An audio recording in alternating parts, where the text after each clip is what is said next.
সপ্তমীর দিন বন্ধুদের সাথে পুজো দেখতে গিয়েছিলাম, তাই তো সর্বপ্রথম রেডি হয়ে গাড়ি ভাড়া করে বন্ধুদের সাথে বেরিয়ে পড়ি ঠাকুর দেখার উদ্দেশ্যে। আমরা সর্বপ্রথম গিয়েছিলাম নলডুগরি ঠাকুর দেখতে। এখানকার প্যান্ডেলটা খুবই বড় এবং খুবই সুন্দর হয়েছিল। তারপর ভিড়ের মধ্যে দিয়ে ঠেলাঠেলি করে সুন্দর ভিউ দেখতে দেখতে ভিতরে প্রবেশ করলাম।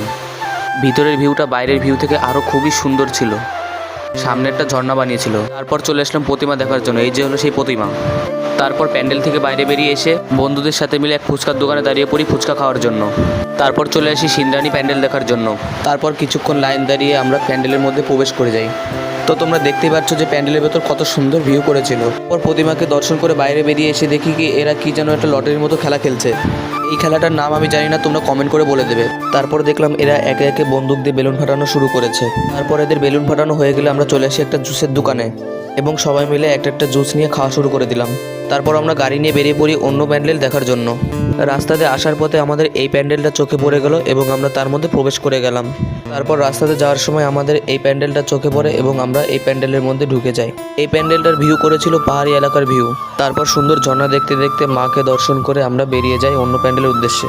রাস্তাতে আসার সময় আমাদের খুব খিদে পেয়েছিল, তাই তো আমরা এই ধাবার মধ্যে ঢুকে যাই এবং কয়েক plate chicken fried rice order দিয়ে দিই।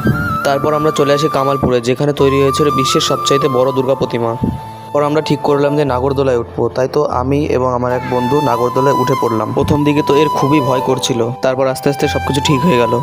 তারপর নাগরদোলায় উঠে গেলে আমরা বাড়ি চলে আসি।